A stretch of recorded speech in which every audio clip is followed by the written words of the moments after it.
ऐसे ही है।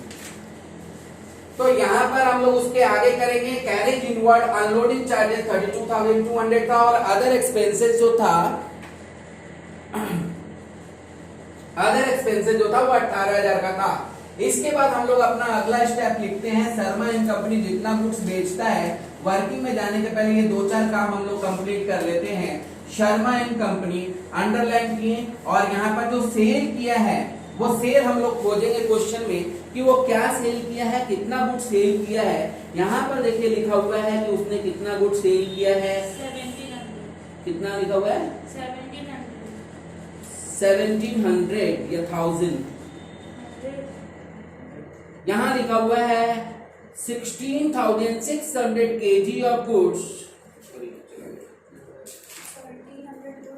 1700 बॉटल्स। अच्छा 2500 भेजा था, 1700 बॉटल्स वेयर सोल्ड और इसमें 1700 बॉटल्स वो सोल्ड किया था और सेलिंग प्राइस ऊपर ही दे दिया है 1700 इंटू 400।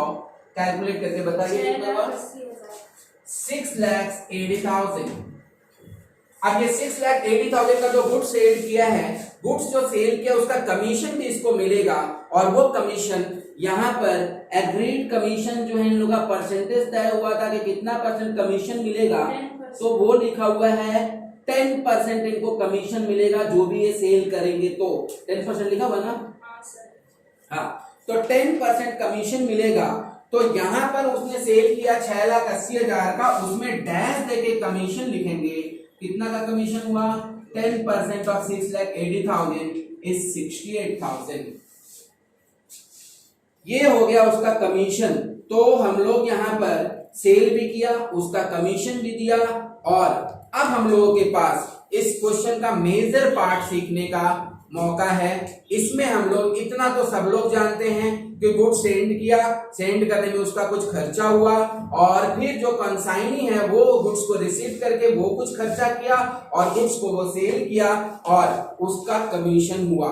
लेकिन अब हम लोग इसका मेजर पार्ट सीखेंगे जिसमें हम लोग treatment of normal loss, abnormal loss and calculation of unsold stock का हम लोग सीखते हैं।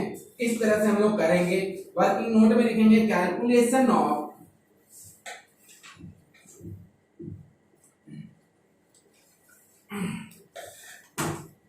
abnormal loss and unsold stock,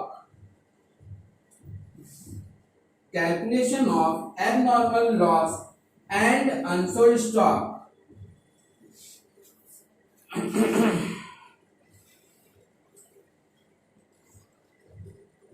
यहां पर फोकस करिएगा, calculation of abnormal loss and unsold stock. किस तरह से इसका कैलकुलेशन करेंगे हम लोग, ये वीडियो अभी आपको बताएगा। पर्टिकुलर्स लिखेंगे हम लोग,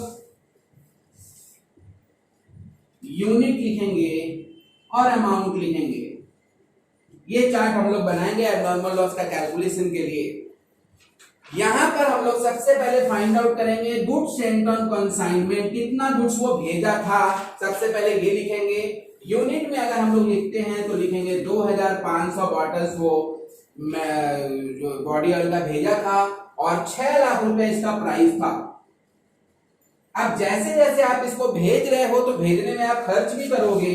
हम लोग लिखेंगे add non recurring expense, consignor का जो भी खर्चा होगा वो नॉन रिकरिंग ही होगा, तो हम लोग डायरेक्टली लिख देंगे कंसाइनर्स एक्सपेंसेस। कंसाइनर का खर्चा कितना हुआ था, 50,000 आपका कंसाइनर का खर्चा हुआ था। 2,500 बॉटल्स का टोटल प्राइस लगा था 6,50,000। रास्ते में था, रास्ते में गुड्स अभी जा रहा था और जैसे ही रास्ते में वो पहुंचने के लिए तैयार था, मतलब रास्ते में ही था, अभी कंसाइनी के हाथ नहीं लगा था, तब तक एक दुर्घटना होता है और वो दुर्घटना कितना बॉटल्स को डिस्ट्रॉयड कर देता है ये देखेंगे हम लोग। यहां पर रास्ते में कितना बॉटल्स डिस्ट्रॉयड हो गया, 200 bottles. Second paragraph, 200 bottles where lost in transit. और इंश्योरेंस कंपनी जो भी देता है वो हम लोग एक बार बाद में देखते हैं। 200 बॉटल्स हमारा लॉस हो गया, यहां पर उसका कैलकुलेशन करेंगे, लॉस्ट इन ट्रांजिट, और उसका कैलकुलेशन हम लोग ऐसे करेंगे, 6,50,000 रुपया हमारा गुड्स था, कॉस्ट जो रास्ते में था उसका दाम हुआ था 6,50,000 का।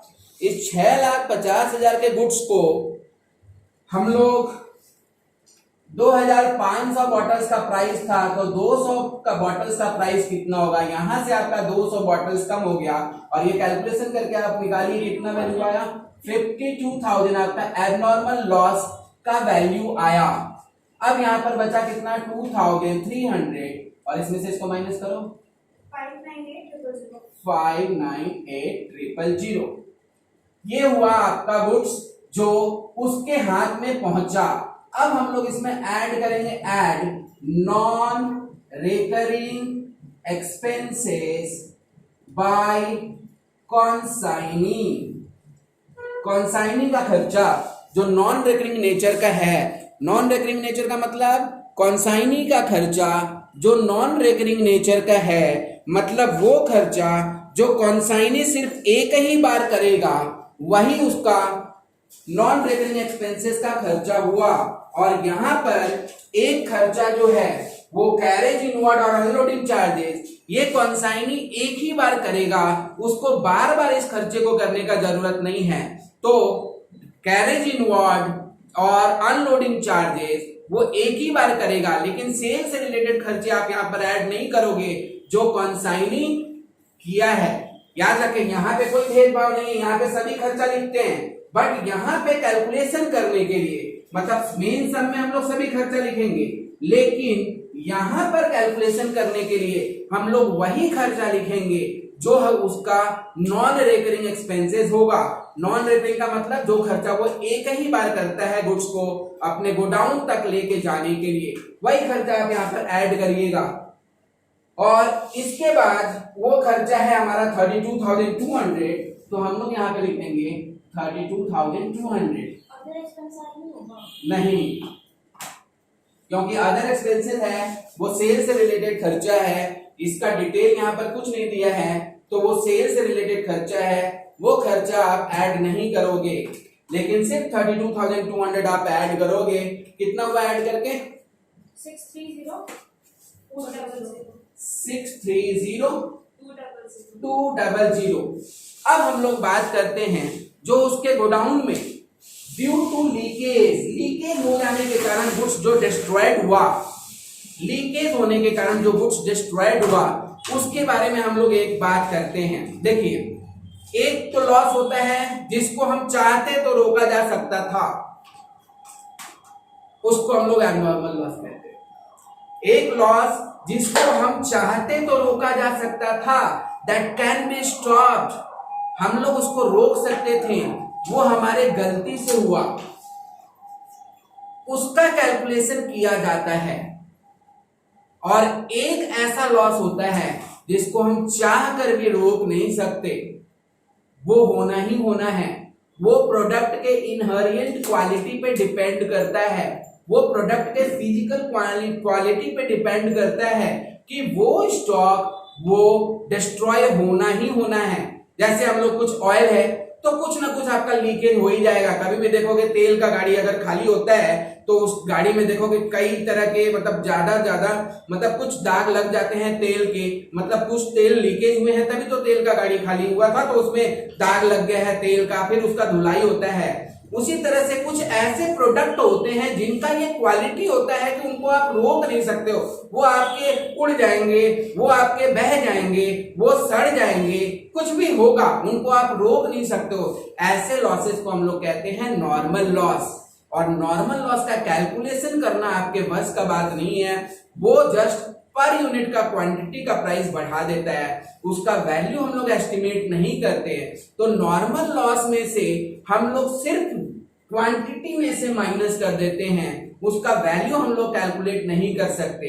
तो कभी भी लीकेज के कारण, एवेपोरेशन के कारण, या कुछ जैसे कोई फल बेचता है, कहीं फल भेज रहा है कहीं पर, वो दूसरे स्टेट में फल फ्रूट्स वगैरह जा रहा है, आम जा रहा है, तो टोकरी में कुछ ना कुछ सड़ा हुआ आम मिलेगा ही, आप उसको रोक नहीं सकते हो। लेकिन उस प्राइस को आप कैलकुलेट नहीं कर सकते, लेकिन पर यूनिट के प्राइस को वो बढ़ा देता है। तो how abnormal loss is treated in the books of account, the value of how normal loss is treated in the books of account, the value of normal loss cannot be ascertained, it only units आप minus करोगे, आप इसका value नहीं calculate कर सकते। तो हम लोग एबनॉर्मल लॉस जो रास्ते में डैमेज हुआ था उस लॉस को थोड़ा सा सावधानी के साथ आप बचा सकते थे, लेकिन कुछ कितना भी सावधानी आप करिए लीकेज होना ही होना है। ऐसे लॉसेस को हम लोग क्या कहते हैं, नॉर्मल लॉस। और नॉर्मल लॉस का क्या होता है, सिर्फ यूनिट माइनस होता है, वैल्यू इसका फाइंड आउट नहीं होता है। तो अब हम लोग जो वो रास्ते जो उसके गोडाउन में लीकेज से जो डैमेज हुआ था उसको हम लोग नॉर्मल लॉस कहते हैं। यहाँ पे लिखेंगे लेस नॉर्मल लॉस, और नॉर्मल लॉस 100 केजी हुआ था, इसका वैल्यू की जगह पे हम लोग डैश करेंगे। और अब हमारा प्राइस कितना हुआ, 2300। 100 kg का 5% होगा। 100 केजी लिखा हुआ देखो, अप टू 5% बोला है। 100 केजी लिखा हुआ ना वहां पे साफ साफ, है ना। तो इसका वैल्यू क्या होगा, डैश देंगे।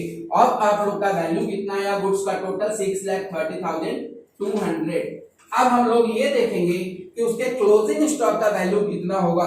तो क्लोजिंग स्टॉक का वैल्यू अगर हम लोग फाइंड आउट करते हैं, यहाँ पे क्लोजिंग स्टॉक का वैल्यू कैलकुलेट करते हैं। अभी हम लोग देखें क्लोजिंग स्टॉक उसका कितना बचा, तो हम लोग ये कैलकुलेशन कर लेते हैं। क्लोजिंग स्टॉक उसका कितना बचा, कितना भेजा था गुड्स, कितना गुड्स भेजा था, 2400।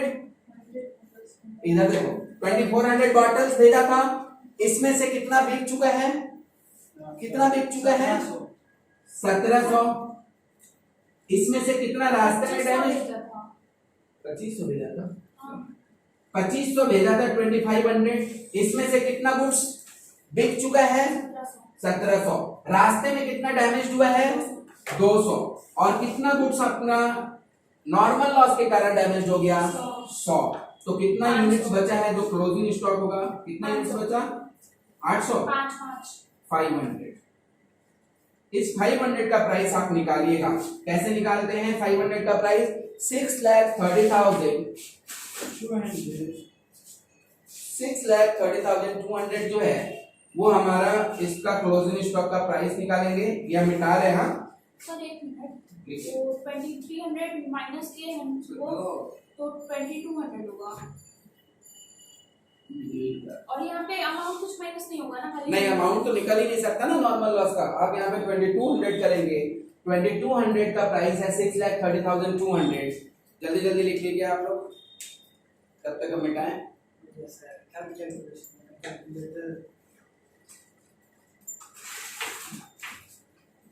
यहाँ ऊपर हम लोग कैलकुलेट कर लेते हैं क्लोजिंग स्टॉक का वैल्यू। therefore अनसोल्ड स्टॉक फिर से आपको बता दें 2500 स्टॉक भेजा था, 1700 को बिक चुका है, 1700 बिका था ना। 200 रास्ते में डैमेज हुआ, 100 रास्ते उसके गोडाउन में नॉर्मल लॉस हो गया। तो बचा हुआ जो माल है वो 500 बॉटल्स है। therefore value of unsold stock का कैलकुलेशन करें तो 6,30,200 हमारे लास्ट लाइन में ये आया था, 6,30,200। ये 6,32,200 हमारा आया था 2200 बॉटल का प्राइस। 2200 हाँ, ये माइनस करेंगे ना, 2300 में से 100, 2200 बॉटल्स का प्राइस। तो 500 बॉटल्स का प्राइस क्या होगा, कैलकुलेट करिए।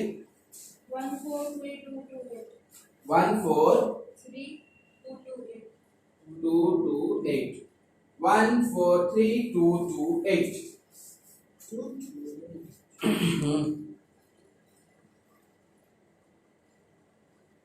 ओके,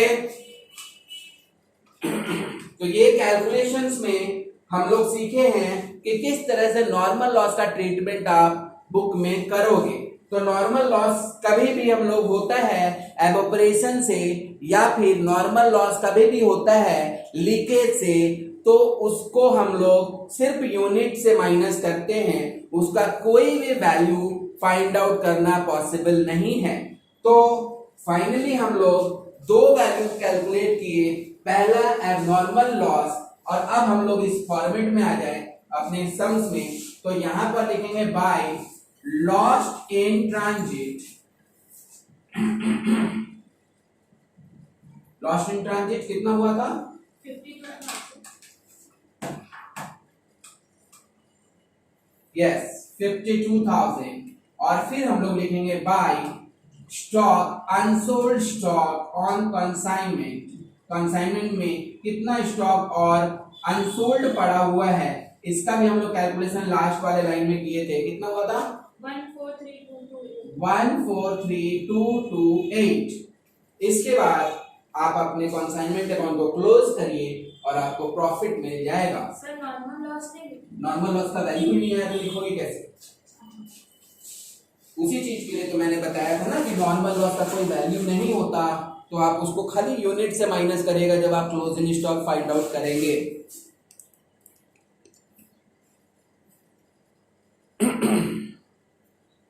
तो यहां पर आप इसको टोटल करेंगे और यहां पर माइनस करके जो बचेगा वो होगा to profit on consignment.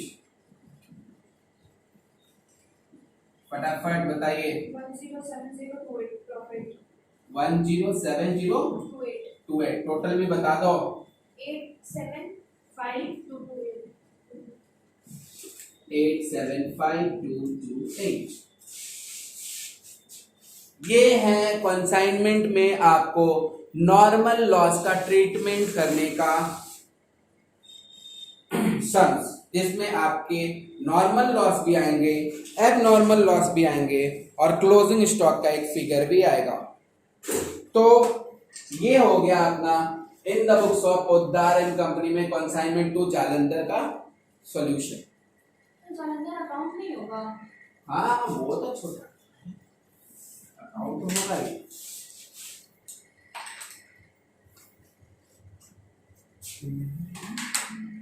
Sir इसमें हमेशा जगह का नाम लिखते हैं। हाँ